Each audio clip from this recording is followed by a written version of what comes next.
record a message for you to help you get settled in on your first night. I actually worked in that office before you. I'm finishing up my last week now, as a matter of fact, so I know it can be a bit overwhelming, but I'm here to tell you there's nothing to worry about. You'll be fine.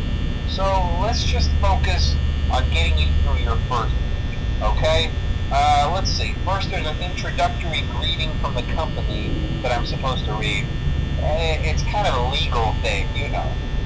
Welcome to Freddy Fazbear's Pizza, a magical place for kids and grown-ups alike, where fantasy and fun come to life. Fazbear Entertainment is not responsible for damage to property or person. Upon discovering that damage or death have occurred, a missing person report will be filed within 90 days or as soon as property and premises have been thoroughly cleaned and bleached and the carpets have been replaced. Blah, blah, blah. Now, that might sound bad, I know, but there's really nothing to worry about. The animatronic characters here do get a bit quirky at night, but do I blame them? No. If I were forced to sing those same stupid songs for 20 years and I never got a bath, I'd probably be a bit irritable at night too.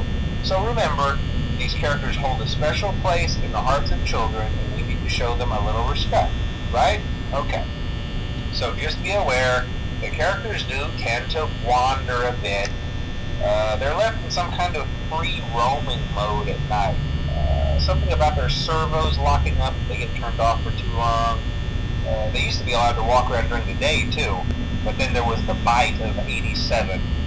Yeah, it's amazing that the human body can live without the frontal lobe, you know?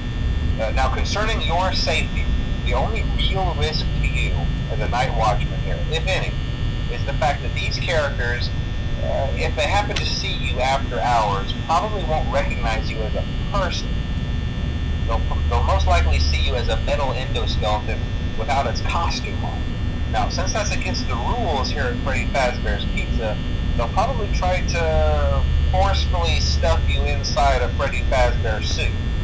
Now, that wouldn't be so bad if the suits themselves weren't filled with cross beams, wires, and animatronic devices, especially around the facial area. So you can imagine how having your head forcefully pressed inside one of those could cause a bit of discomfort and death.